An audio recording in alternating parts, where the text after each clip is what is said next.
Hey everyone, welcome back to another mini blog. অনেকদিন পর তোমাদের সাথে আবার মিনি ব্লগ নিয়ে চলে এসেছি। আর এইদিকে দেখো, সকাল সকাল কিন্তু আমরা তিনজনে মিলে বসে গেছি খেজুর রস খেতে। আর আজকের রোদের ভাইবটা বা আজকের ভিউটা এত সুন্দর ছিল যে আমার থেকে খুশি আর মনে হয় কেউ বেশি হবে না। এইদিকে দেখো, আজকে যেহেতু রবিবার, তাই আমি একদম সকাল সকাল ঘুম থেকে উঠে পড়েছি। কিন্তু ব্রাশ করে আমি চলে এসেছিলাম আমাদের উঠোনে। এই উঠোনে আমি বসে পড়েছিলাম কারণ আজকে সকালে সানরেটা এনজয় করব বলে। আর তারপর ভাই কিন্তু নিয়ে চলে এসেছিল দোকান থেকে পেটাই পরোটা আর ঘুগনি। আসলে এটা ছিল আমার জন্য একটা সারপ্রাইজ। আমি অনেকদিন ধরেই মাকে বলছিলাম যে পেটাই পরোটা আর ঘুগনি আনার জন্য, তাই আজকে সকালেই উঠে কিন্তু সেই সারপ্রাইজটা আমি পেয়ে গেলাম। এখানে দেখো, আমার মা আর ভাই কিন্তু আমার সাথে এখানেই খেতে বসে গেছে। আসলে আমরা চাইছিলাম একটা ভালো জোন দেখে, যেখানে আমরা খুব ভালোভাবে পিকনিকটা করতে পারবো, কারণ আমাদের উঠোনটা খুবই বাজে ছিল, এবড়ো খেবড়ো ছিল।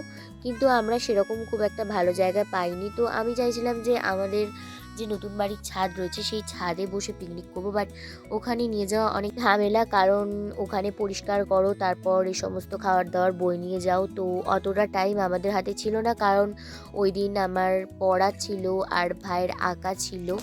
তো সেই জন্য আমরা এখানেই বসে পিকনিক করি। তারপর কিন্তু আমি বেরিয়ে পড়ি রেডি শেডি হয়ে একদম পড়তে যাওয়ার জন্য, আর আমি কিন্তু হেঁটেই গিয়েছিলাম। তো দেখা হবে অন্য কোনো একটা মিনি ব্লগে। টাটা।